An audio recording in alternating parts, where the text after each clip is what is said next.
За энэхүү видеоор газар зүйн хөгжлийн хүний үйл ажиллагааны талаар авч үзэж, дэлхийн амьдралын орчны үндсэн бүрэлдэхүүн болон хүний нөлөөллийг судлах болно. Газар зүйн хөгжин дэлхийн амьдралын орчинг бүрдүүлэгч дөрвөн мандлын харилцан үйлчлэлээр бүрдсэн нэгтгэл систем юм. Эдгээр нь хар мандал, усан мандал, чулуун мандал болон шим мандал юм.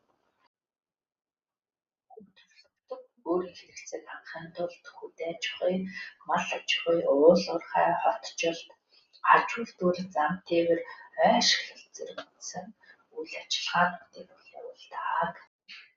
Хүний үйл ажиллагааны эрен нөлөөт хүнсний үйлдвэрлэл нэмэгдсэн, дэг бүтэц хөгжсөн, амьдралын чанар сайжирсан уншилгын технологи хөгжсөн зэрэг багтана.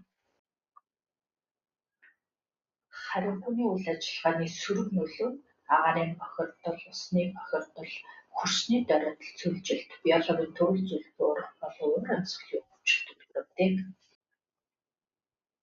Хүний үйл ажиллагаа нь байгалийн бүрэлдэхүүн хэсэг болох агаар, ус, хөрс, урамл амьтанд янз бүрийн нөлөөгөөр үзүүлдэг. Тухайлбал үйлдвэрлэлийн утаа агарыг аяглал усыг хэд бэлчээр хөрсийг бохирдуулдаг.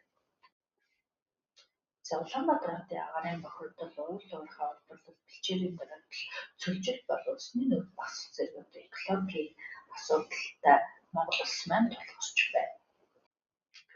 За дэлхийн хэмжээнд Амазоны ой ус дахь далайн хунцар бохирдол, мөсөн гол хайлах, хотчлтын тэлэл зэрэг байгалийн хямралууд үргэлжилж байгаа нь хүний сөрөг нөлөөллийн тод жишээ.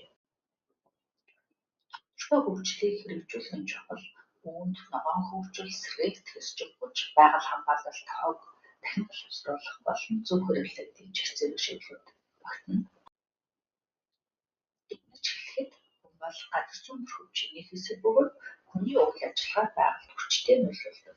Тиймээс доктортой хөгжил хамгийн чухал юм.